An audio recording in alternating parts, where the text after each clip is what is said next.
po si Pastor Bong bumabati ng isang mapagpalang Monday morning sa ating lahat. Our verses for today will be coming from the book of Psalm chapter 23. The Lord is my shepherd, I shall not want. He makes me to lie down in green pastures. He leads me beside the still waters. He restores my soul. He leads me in the paths of righteousness for His name's sake. Yea, though I walk through the valley of the shadow of death, I will fear no evil. For you are with me, your rod and your staff, they comfort me. You prepare a table before me in the presence of my enemies. You anoint my head with oil, my cup runs over.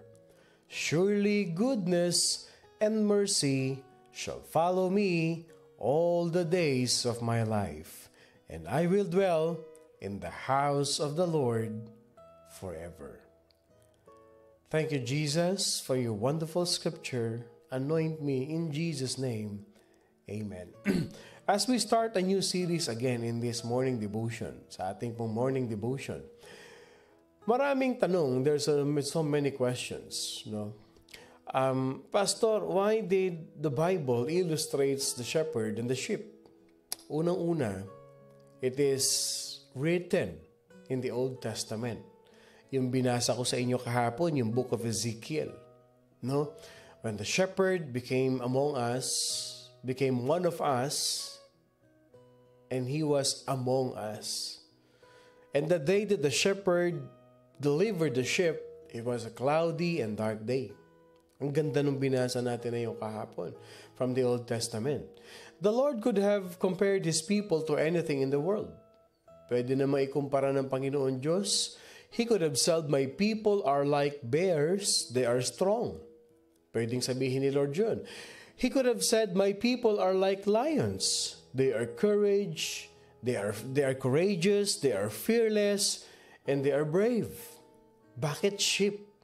He could have said, my people are like foxes, because they are so wise. They are so clever. Yung mga fox na yan. Kung if some of you don't know. The Lord could have said, my people are like doves. No? Pwedeng sabihin ni Lord na ang mga anak ko, ang mga anak ng Panginoon Diyos ay parang kalapati. No? They are so peaceful and they are so meek. Alam naman natin yun, no? Yung mga kalapati, a symbol of peace, kapayapaan, sometimes they use that, and a symbol of meek, yung kahinahunan. No? Yung pagkamabait. But instead, why, when the Lord described His people, He called them sheep. So dito pa lang, foundational na. No?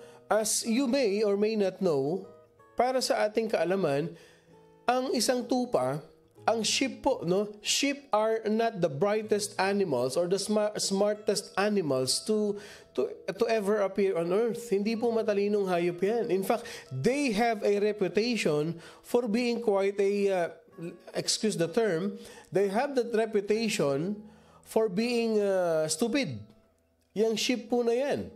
Yeah, sheep, they are not bright, they are not smart, they are dumb, and they are defenseless. But why is it that God used sheep? And we are His sheep, and He's our shepherd. The sheep are dumb, they are defenseless. They require a shepherd to care for them. They require a shepherd to protect them.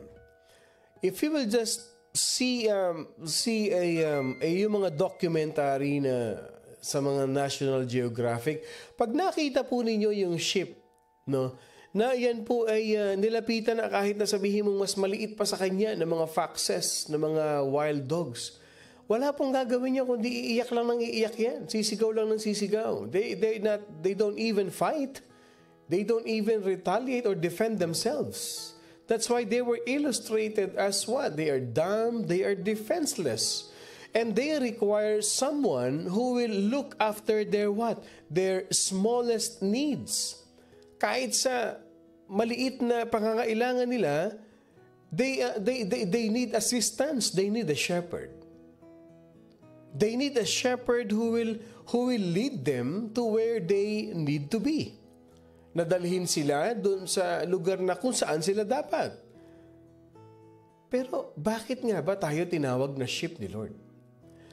When the Lord called us sheep, nung tinawag niya tayo na tayo ay kanyang tupa, we are His sheep. For me, and if you will just read the Bible, it may be the right illustration for us. For me, it's so sweet to be called a sheep of the Lord. It's kinda parang ano to if you just read the Bible, magandang pakinggan.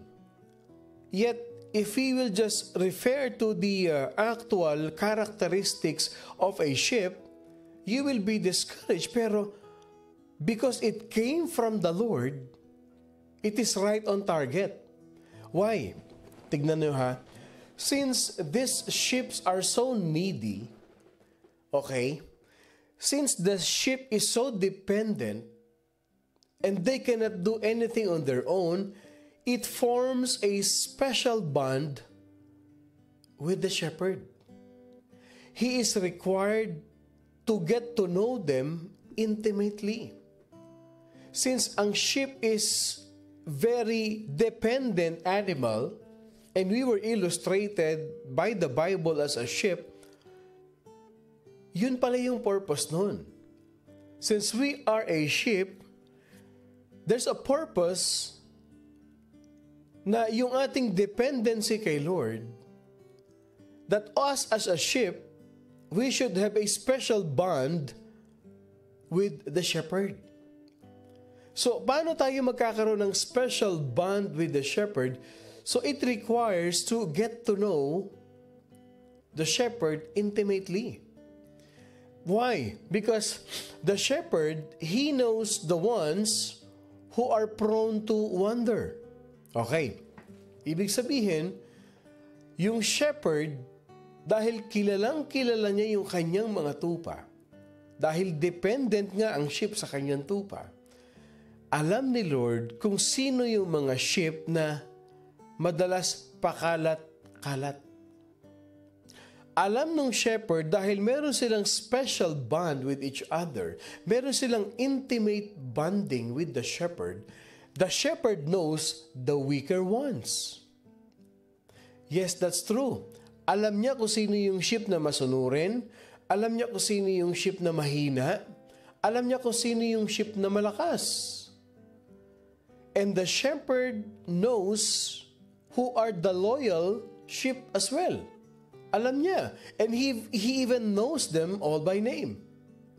The sheep, okay, it's I know it's not good to hear. The sheep, despite of their stupidity, they become familiar with the voice of the shepherd. Nakukuha po natin. Are we following here? No? So, dito pa lang, I'm trying to build up a foundation of who the sheep is and why we need a shepherd. No? The sheep should become familiar with the shepherd, especially with his voice. Kahapon may video tayo na i-play natin na some people were trying to call the sheep, but there was no response, there was no reaction from the sheep. But when the farmer or the shepherd called the sheep, those sheep, they started to lift up their heads because they know the voice of the shepherd, of the farmer, and immediately they responded and they all run towards the shepherd. So, kailangan magkaroon ng intimate bonding ang sheep at ang shepherd. I remember this. Yesterday, I was talking to one of our leaders sa church. And this is what she said. Sabi niya, there was a lot of voice that was roaming around during the time when Pastor Bong was persecuted, where Pastor Bong was attacked by these people, by this group of people. And there are really a lot of things going around. Pero you know what? And I was almost in tears. And she said, alam mo, Pastor Bong, the message that you shared today, which was given by the Lord, it only proves one thing. When she was hearing those things, people trying to destroy a pastor, alam mo, sabi niya, I don't think that's Pastor Bong. And she said, I know the voice of Pastor Bong. That's not him, as you were saying. So they decided to follow the voice of the shepherd. That's true. That's true. If you know your pastor, if you know your shepherd, you know his voice, you have an intimate relationship with your shepherd, you will never listen to any voices. Same thing with God. We are His sheep and He is our shepherd. Alam natin kung ano ang boses ni Jesus Christ whenever He calls us. Wherever we are, we know the voice of our shepherd, none other than Jesus Christ. The sheep should become familiar with the voice of the shepherd. They know his sound and they know his smell. There is a bond between sheep and shepherd. That bonding between the sheep and the shepherd is not, you cannot find anywhere else in the world of any agriculture. Bakit nga ba ganun na lang kakilala ng sheep yung shepherd? So if we ever come to understand that, kung iintindihin lang natin mga kapatid, then being called a sheep of the Lord is not such a bad thing.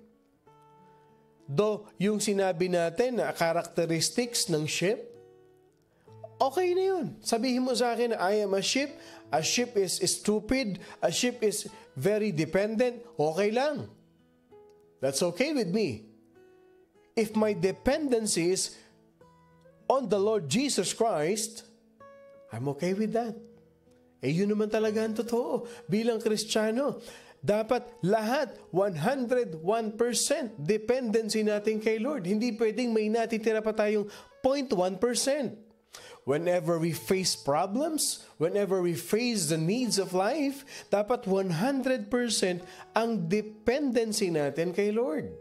Hindi pwedeng 99.9%, hindi pwedeng may 0.1% pa. Why? Because if you were able to overcome the struggles and the challenges of life, I'll tell you this, yung 0.1% na yan, it will boast from you. Alam mo kung bakit? Sasabihin mo ganito, salamat. At yung natira kong lakas, it was able to help me to have victory. Kaya dapat all out tayo. It should be 100% dependency.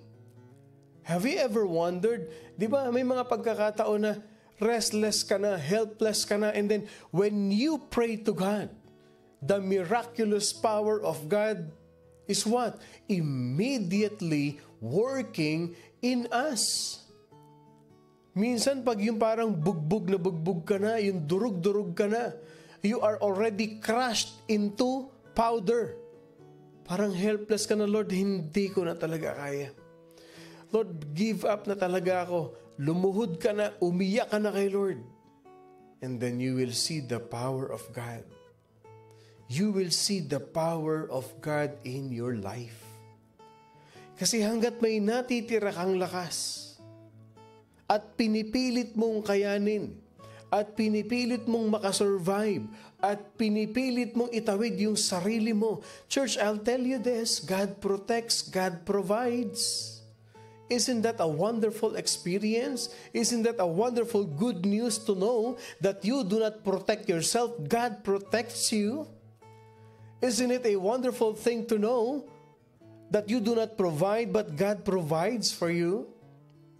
And being a parent, bilang magulang, isn't it a wonderful, a good news for you to know that you are not protecting your family but God protects your family?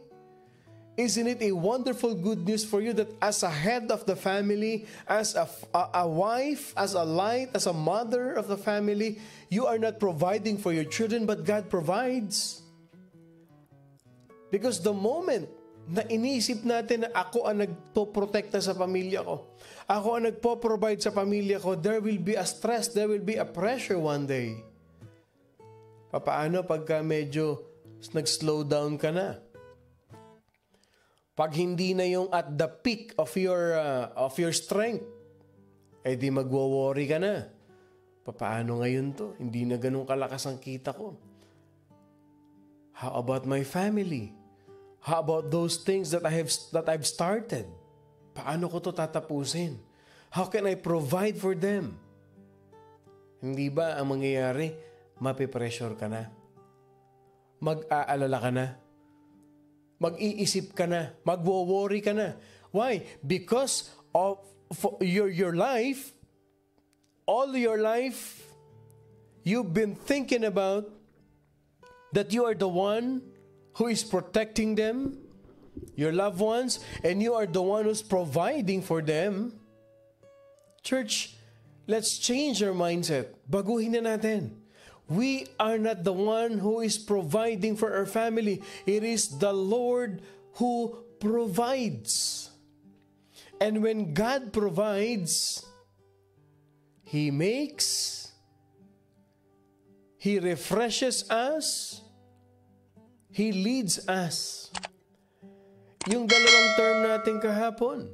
Okay, just to go back para sa iba na hindi nakapakinig. Ano sabi doon sa verse 2? He makes me to lie down in green pastures. He leads me beside the still waters. O testing ko lang. Sa mga nakapakinig ng message kahapon, what does the green pastures and the still waters represents in our life? Ano yun? Dalawang bagay na tayong mga Kristiyano, we should carry that. At yung verse 2 na yan, yung green pastures at yung still waters, that is one of the reasons why we go to church. We go to church for us to lay beside the still waters. Still waters, it represents peace. Green pastures, it represents contentment. When the sheep are led to green pastures, it represents contentment. Makikita niyo yung mga sheep, kain lang sila ng kain dun. Kontento yung buhay nila. May pagkain sila. And every time they are in still waters, it represents peace. May kapayapaan. Sa buhay natin, that's why I'm telling you, I am encouraging you, memorize Psalm 23. Because there's a protection, there's a provision, and there's a promise, mga kapatid. Why is it one reason for us as Christians to have a green pasture and still waters during the worship service? Why? Still waters, it gives us peace. And as we have learned, I've shared yesterday, still waters is the time of worship. Whenever you praise the Lord, whenever you worship the Lord, whenever you lift up your hands to God, tinaas mo na yung kamay mo. Kahit pa sabihin mo, you are in the midst of the battle. You are in the midst of a storm in your life. May problema ka, dumating ka sa worship service. Punong-puno ng burden yung puso mo. Ang bigat ng pakiramdam mo. But have you experienced this? Mamaya kayo mag-amen ha. Have you experienced this? Bago ka umalis ng bahay, may problema kayo ng asawa mo, may something came up, there was a sudden bad news. And then when you are on your way to church, ang bigat ng pakiramdam mo, ang sama ng loob mo, umiiyak ka na sa problema pa lang. And then when you came to the church, when you arrive in the church, tumayo na yung worship leader, nagsimula ng kumanta, and then you open up your lips and you started praising the Lord, anong naramdaman mo? There is this inner peace that comes from the Lord that manifests in your heart, and naramdaman mo na lang, tumutulo na yung luha mo, umiiyak ka na sa Panginoon, kasi sinusurrender mo sa Kanya yung bigat ng mga dala-dala mong problema papunta sa church. Hindi mo namamalayan, nakaluhod ka na pala, nagwo-worship ka sa Panginoon, and you are crying, and you are giving thanks to God, and you are worshiping Him, and the Holy Spirit is moving in you, the Holy Spirit is touching you, and the Lord is calming you. Sabi ni Lord, huwag kang mag-alala.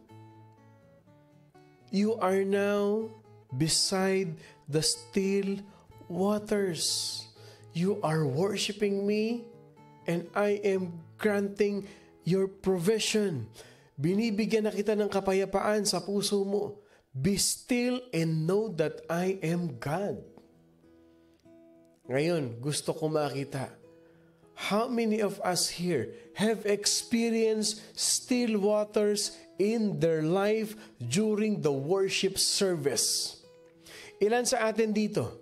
Worried na worried ka sa trabaho mo, baka matanggal ka. Worried na worried ka sa pamilya mo, kasi may sakit yung pamilya mo, yung anak mo ganito, yung asawa mo, some of your family members. How many of us have experienced still waters in life? Psalm 23 yan, mga kapatid. How many of us, when you went to church, when you came to the church, and you started lifting your hands to God, He laid you beside the still waters. Tapos naramdaman mo, Lord, ang gaang ng pakiramdam ko. Lord, thank you. All my worries, all my fears, all my doubts, everything, Lord, biglang nawala. Because you have given me peace in life. That's the wonder and the amazing words of God. See? Thank you, Lord. Amen. Amen. Si Tita Fide, Sister Bebelin, si Kuya Nonoy, Susan Fabros Fisher. Amen. Amen. Church, it is the Word of God. He will lead you beside the still waters. Tandaan niyo yan. Every time you worship God, He is laying you beside the still waters. He is giving you peace. Kung minsan pa nga, huwag ka nang pumunta kahit hindi church day. Kahit hindi church day. Whenever you worship God, whenever you praise the Lord in your quiet time, I'm sure marami sa atin dito, how many of us here are driving and playing worship songs in your car? Hindi ba nararamdaman ninyo, whenever you sing that particular song while you are driving, there is something that God is doing in you. Hindi ba nararamdaman mo parang kinakalm ka ni Lord? Parang may sinasabi si Lord sa iyo. The Lord is saying something to you. Habang nakikinig ka, marami dito mga music lover sa ating morning devotion family. Marami dito. Ilan sa inyo dito yung naka-experience na paulit-ulit nyo namang naririnig yung kanta? Every once in a while, naririnig nyo yung kanta na yun.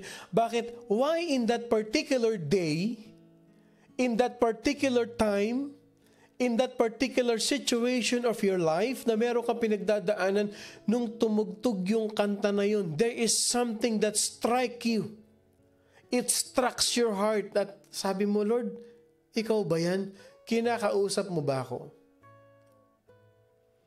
Yung intro pa lang nung kanta, yung first verse pa lang nung kanta, tumutulo na yung luha mo. Why? The Lord is laying you down beside still waters. O sabi ni Sister Minda, during the songs, you cry to the Lord, He speaks through the song all the time. Sabi ni Bebelin, tapos po maiiyak ka na lang kasi ramdam mo ang pagmamahal ni Lord. O my favorite things to do in my daily activities is to listen to worship songs every time I drive, lunch break, and in between. Alam ko marami sa inyo naka-experience niyan. I-share nyo. Type in the comment section. Ako po, Pastor, na-experience ko yan. Amen, Pastor. Church, anak tayo ni Lord. He is our shepherd. We shall not lack. He will provide for us. During the storms of life, it's either He will calm the storm or He will calm the child. Minsan sa gitna ng bagyo, kinakalma niya yung bagyo. Pinapahinto niya yung bagyo. Pero minsan, sometimes, in the middle of the storm, He will calm His children. Sasabihin niya sa iyo, kahit na bumabagyo yung paligid mo, relax ka lang anak. I can do it. I will take care of it. And when you heard that song, sabi nung kanta, though the ocean rise and thunders roar, I will soar with you above the storm. Tapos nung kinakanta mo yun, no? Father, you are here over the flood. And I will be still, know you are God. Yun eh. Yun eh. He is laying you beside the still waters. Sabi ni Lord, be still and know that I am God. Psalm 23, pumasok na naman doon. Paano yung green pasture? Pumasok ka ng church, nag-worship ka, He laid you beside still waters. He gave you that peace. Binigyan ka muna niya ng kapayapaan. Para sabi ni Lord, relax ka muna ha, relax ka muna. Okay, I'll put you here. Relax ka muna, sabi ni Lord. And then nung na-relax ka na, sabi ni Lord, may sasabihin ako sa iyo ha, makinig kang mabuti. Kasi pag tayo, tensyonado tayo, pag tayo ninenervyos tayo, pag tayo mataas ang adrenaline natin, pag tayo mabilis ang facing natin, hindi natin maririnig yung boses niya eh. We can never hear the voice of the Lord if we are so nervous, if we are depressed, if we are there is so much tension in our life. Kaya sabi ni Lord, kalma ka lang muna, kalma lang. Why is God doing that? Because He wants you to listen to His word. Nag-worship ka, He laid you beside the still waters, and then there you go, papasok si pastor, magtuturo sa pulpit, and you are experiencing the green pastures. Kumakain tayo ng salita ng Diyos. Kumakain tayo ng salita ng ating Panginoon Diyos. The word of the Lord that encourages us, that inspire us during the times of adversity. Kaya tayo mga mangangaral, tayo mga preacher, I don't know, for some preachers, for some pastors, lagi nating tatandaan, we are the shepherd and the congregation is our sheep. Ako po personally, that is why I believe I depend on the works of the Holy Spirit. I ask the Holy Spirit, Lord, what do you want me to preach? Because I don't know the needs of the congregation. but the Lord knows what you've been going through. And the Lord knows what you need to eat during the worship service. Kaya pag may nilid si Lord, ito ituro mo. Ito ang gusto kong marinig nila. Ito ang i-preach mo. This is my message. It's not my message, it's the Lord's message that I am preaching. Kaya dapat siya ang nagpipreach, hindi ako. Yung message niya, hindi yung wisdom ko. Hindi yung gusto ko. Yes. And you will experience that. Pag message ni Lord, pag nandun ka sa church, sabihin mo, parang sa akin yata itong message na ito. Bakit parang alam na alam ni Lord kung ano yung kailangan ko?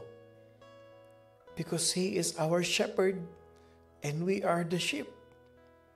And as a pastor, I am being used by God to shepherd the sheep. The green pasture, it represents the Word of God. It represents the Word of God. At kung maiintindihan lang natin mga kapatid, this beloved psalm allows us to look into the unique relationship between the heavenly shepherd and his human sheep. Maiintindihan natin dito mga kapatid. Alam nyo yung message kahapon, it's just a tip of the iceberg. And I can tell you this, marami pa tayong matututunan sa linggo na ito, mga kapatid. And we will be reminded by these verses that we should enjoy, and we will enjoy a special bonding with our shepherd. We will discuss the blessings that we can learn from the book of Psalm chapter 23. As we're gonna learn about the shepherd and the sheep. I want you to be excited to that. I hope this introduction gave us an excitement na sundan natin itong series na ito in Psalm 23. Sabi ko nga, hihimay-himayin natin ito in the next 4 days to come. And I'll tell you this, ang prayer ko is for us to be inspired, to be encouraged, to be equipped with the Word, with the Spirit of the Lord every morning. Sabi nila, Martin Luther ngayon. O pwede ka namang hindi mag-morning devotion. Holiday naman. Actually, I was planning to. Kaya lang, hindi ko talaga pwedeng tanggihan si Lord. Kung saan ako dalhin ni Lord, sumusunod lang ako.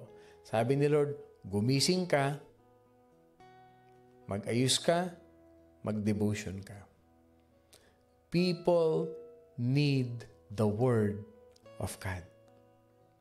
Many people, they need the Word of God. Sabi ni Lord, yun na nga ay holiday. Maybe for some people, ngayon lang sila makakapakinig sa umaga. Bakit ka mag-o-off? Wala. Sa langit ka na magpahinga. Then I said, thank you, Lord. Thank you, Lord. Then I stood up, opened my Bible, and read it again. Kapatid, we need the Word of God. We need that special bonding with our shepherd, our heavenly shepherd, and we as a human sheep. We depend on God alone.